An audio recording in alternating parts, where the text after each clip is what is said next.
What's up everybody, D-Man back. Welcome to a brand new video, and today we're going to be doing my spoiler light review for Shin Kamen Rider. Kamen Rider, Kamen Rider, Rider, Rider.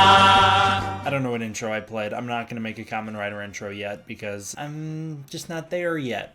I haven't reviewed enough Kamen Rider to warrant making one yet, and I want to get this review out rather quickly. So I saw Shin Kamen Rider 2 days ago. I did not get to see the first screening of the movie in America. I missed the first one. I was actually in Canada when they aired it, so I missed it. I did get to see the second screening, so thank you Fathom for giving us a second screening. I saw Shin Kamen Rider in Japanese with English subtitles. And that's right, I'm going to try and keep this review generally kind of spoiler light. I don't really want to get deep into spoilers, but also it's just an adaptation of the Kamen Rider show, the original show from the 70s. So there's going to be, I don't think, anything too groundbreaking in here that I talk about. Also, a lot of the stuff I'm talking about was in the trailers. I actually don't think I'm going to mention anything that isn't in the trailers. So if you've seen the trailers, then you're good to watch this review. I didn't watch the trailers, but for some reason Fathom aired the trailers before the movie started. So I got my fill of the Kamen Rider trailers before the movie started. That's right, Shin Kamen Rider is the newest entry in the Shin Japan Heroes Universe. This is the third live-action entry of that universe, although don't be confused, it's not a cinematic universe like Marvel. These do not take place in one continuity. Each one takes place in its own continuity. It's just a shared brand.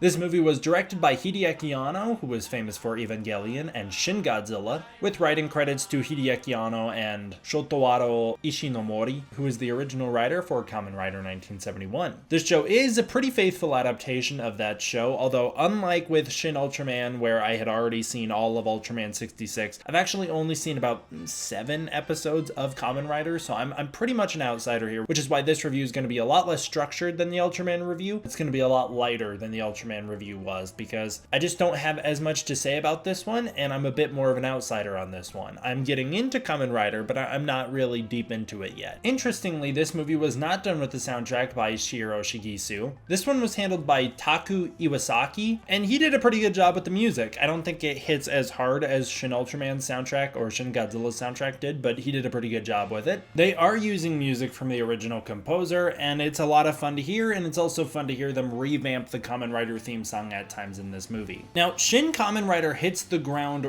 running hard. We are already going a million miles an hour by the time this movie starts. This movie definitely lives up to the bloody reputation of the 1971 show. That was one of my biggest things that I very first was shocked by when I watched that show.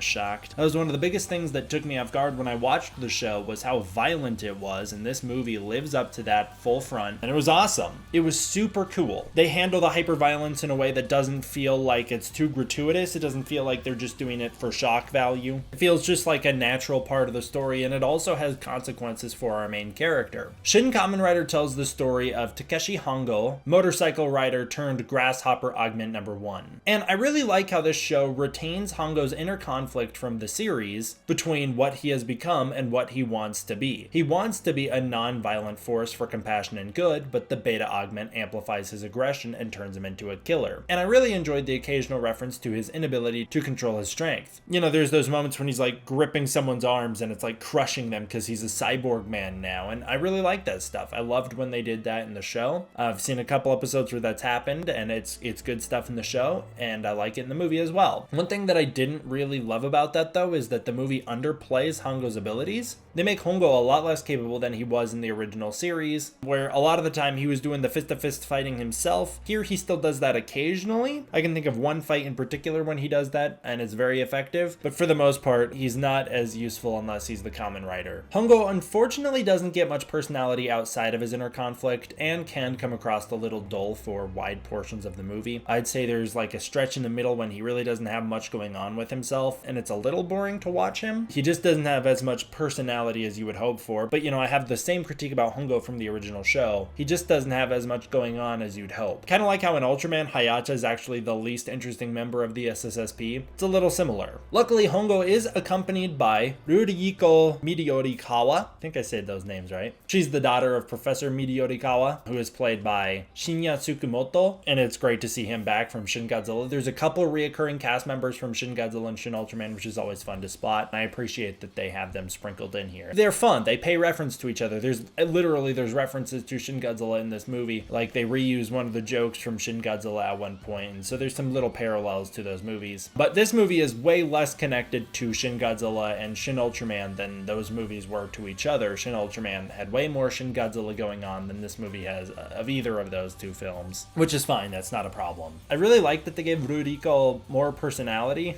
Gosh, her name trips me up. I like that they gave her more personality and made her a bit more of an equal companion to Kamen Rider rather than just being a damsel in distress or a worthless sidekick, which I kind of feel like she is in the original show, at least from what I have seen. She hasn't done anything yet in the first like 7-ish episodes. Although I will say her backstory and abilities are a little underdeveloped. I will allow it because she has a great personality and it's fun to watch her, but I would have liked to explore her backstory a little more, and that does get a little confusing. So that's another thing I want to talk about, is how we do start out mid-plot here, and because of that, this movie seems a little confusing at times. The beginning of the film is intentionally disorienting and fast-paced, and you'd expect that to let up as the movie goes on, but it doesn't. And later on in the movie, Ruriko gives a speech to Hongo about how she didn't think she was going to survive escaping Shocker, and how she never really had much hope for trying to get him out of there, and how she has this major disconnect from the organization. And it really makes me confused because I cannot tell how much time has passed. I can't tell how long she's been gone. How long have they been on the run? When was her falling out with Shocker? When did that occur? What really is her backstory? Based on what I've seen in the movie, it feels like they've been on the run for like a day or so.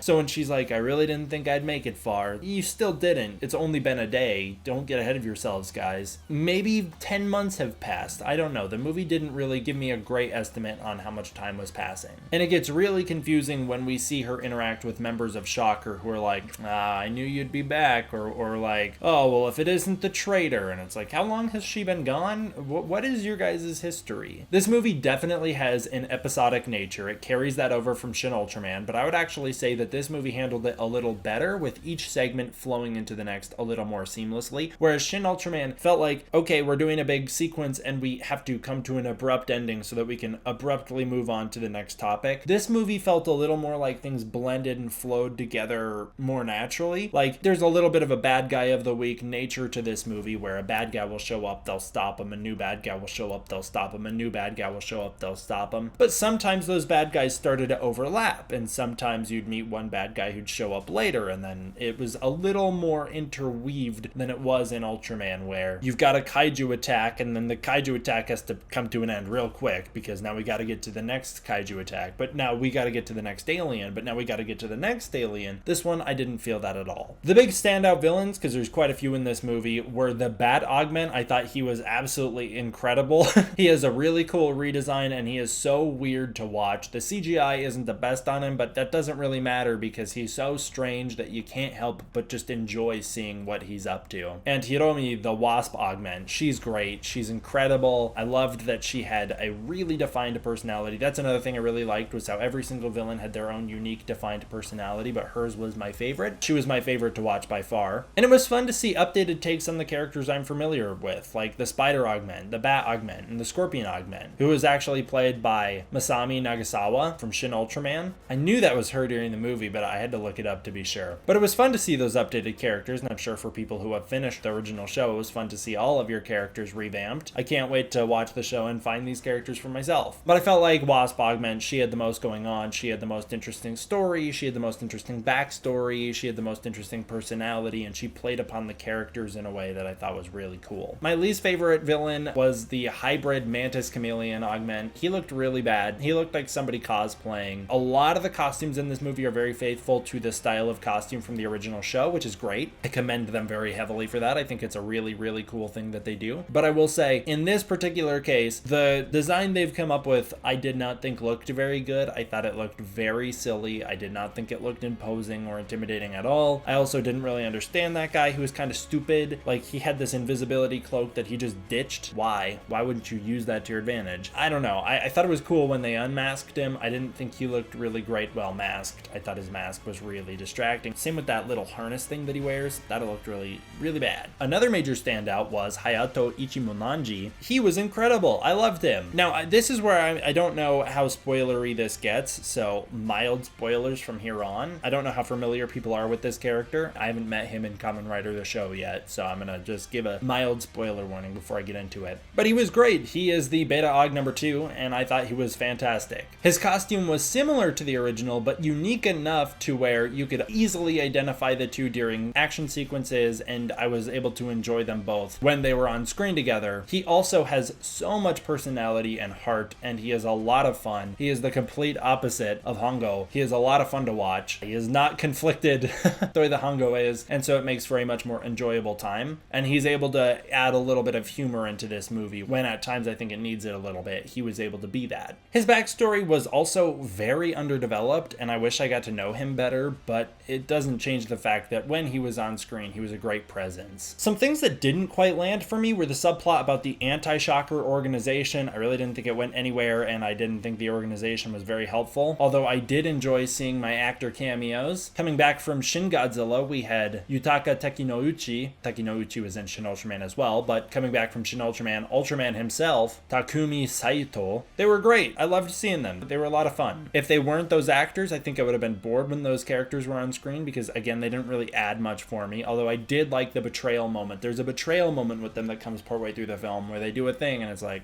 God, those guys suck. And I like that. I like that feeling. And I would be very down to see them show up in another installment. I think that they could have a lot of potential for a future installment in this franchise, and I would love to see them. Also, the stuff that didn't really land with me was all of the stuff with I, J, and K. It just felt like it needed more time to be explored. I really didn't get what was going on with the higher-ups at Shocker at all. Anytime we were dealing with the higher-ups at Shocker, I felt like it was going over my head. I get the general idea of Shocker and what they want. Those three in particular were the three that I was like, I don't get what these guys are up to. Maybe it's just because I read it with subtitles and so there's a comprehension difficulty, but maybe it's just because the movie didn't explore it very well. But maybe I'll get it on rewatches. I don't know. I've only seen it once. I very much enjoyed the final fight. I loved seeing the finale with the phase variant beta augments. I thought they were great. It was super cool to see them in action. I also loved the dual rider team up. That was a lot of fun. And the fight with the butterfly augment was probably my favorite in the movie. Had great visuals, some very poetic visuals. I also thought that it all came together and culminated in a very touching conclusion. Very similar to Shin Ultraman, which has a very touching conclusion. I appreciate that about this, that they carry these lighthearted ideals from the past into the present. That's great. In terms of being a Shin film, this one landed under Shin Ultraman for me, but that's not to say it's not a great film, because I still loved it and I had a good time with it. All the Shin tropes are on display here. It's got a fantastic soundtrack that utilizes both classic and revamped original themes to give the movie some energy. The movie was incredibly fast-paced, kind of like Shin Ultraman, with very quirky characters and a strict adheration to the 1970s series, which I really respect and appreciate. I appreciate that it's an adaptation, not a reimagining of some kind. I love that the movie clearly has its respects for the original and isn't trying to elevate the genre or do something different because something needs to be done different. It just respects the fact that, hey, a good show was made a while ago and they can make an adaptation of that good show very faithfully for the modern age using modern technologies and special effects, and that's worthy in and of itself of being produced. You don't have to change the past to still make a good movie. This film was also beautiful, I thought. It had a beautiful pro-human message, much like Shin Ultraman, that gives us hope rather than tears us down, and I think that's really needed in the modern day. I love when these movies bring the old ideals from the past back to the present. I think it's good stuff, and it's very heartwarming, and it makes these movies very fun to rewatch. While I found the visuals to be the weakest of the live-action Shin films, and I did find the action to be mostly disorienting, I really appreciated the action sequences that they crafted for this film. I thought they were very different than a lot of the stuff I'm seeing in America. They weren't like superhero action fights that you're used to seeing. I thought they used the motorcycle great, and they clearly had a lot of thought and care put into them, especially that butterfly augment fight and the wasp augment fight. The wasp woman fight was such a well-crafted sequence. The whole thing was incredible. The production design, the look of it, the script, all of it was really working for me. The only thing that doesn't totally land for me is the cinematography during the action sequences. Gets a little disorienting. But again, talking about sticking to the style, a lot of the action sequences in the 1971 show are disorienting for me. They just, a lot of the times they're shot in ways that don't really make sense. So they are sticking to the style to a degree where I'm able to have the same critiques about their movie as I am about the original show. And that means that they accomplished their mission. I made a Toho styled film, a 1960s Toho-styled film in film school, and I stuck to the style to the point where when people were criticizing my movie and they were criticizing things that I was adapting very faithfully, it made me really proud because it made me feel like I did my job. I did my job in bringing not just the good, but also the bad of these movies back to life. And I think that they did the same here. And in that term, I think all of it was good. I think they did a great job. There was so much I loved about this film, both as a fan of the few episodes of Kamen Rider that I've seen, and as an outsider to the series who isn't fully aware of what goes on after the first, say-ish, 7 episodes. It also leaves us, much like the other 3 live-action Shin films, begging for more. I'm very hopeful that Shin Ultraman will get a sequel, and right next to it, I hope that Shin Kamen Rider will get a sequel. I don't really know what's next. I'm not sure what comes after the original shows for either Ultraman or Kamen Rider, but I am down to see whatever the creatives come up with if they decide to pursue the series. If not, the endings are fine enough on their own. They leave a little to be desired, but I'll take what I can get. I would rather leave the movie wanting more than leave it wanting less, and I definitely left this movie wanting more. I could take another 15 to 20 minutes of this movie to flesh out some backstories and give me a little more time with the characters, slow things down just a touch, and that's fine. You know, I'd rather be left wanting more than less. So I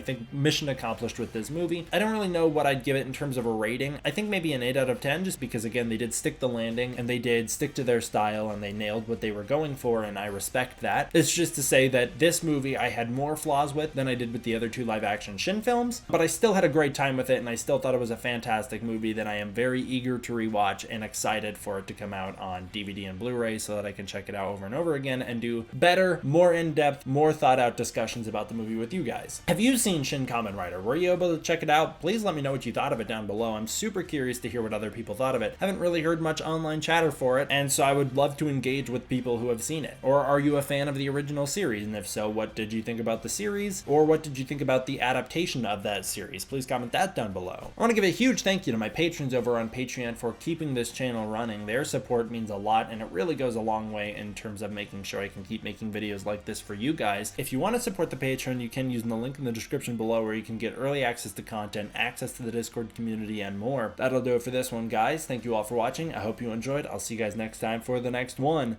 D-Man, out.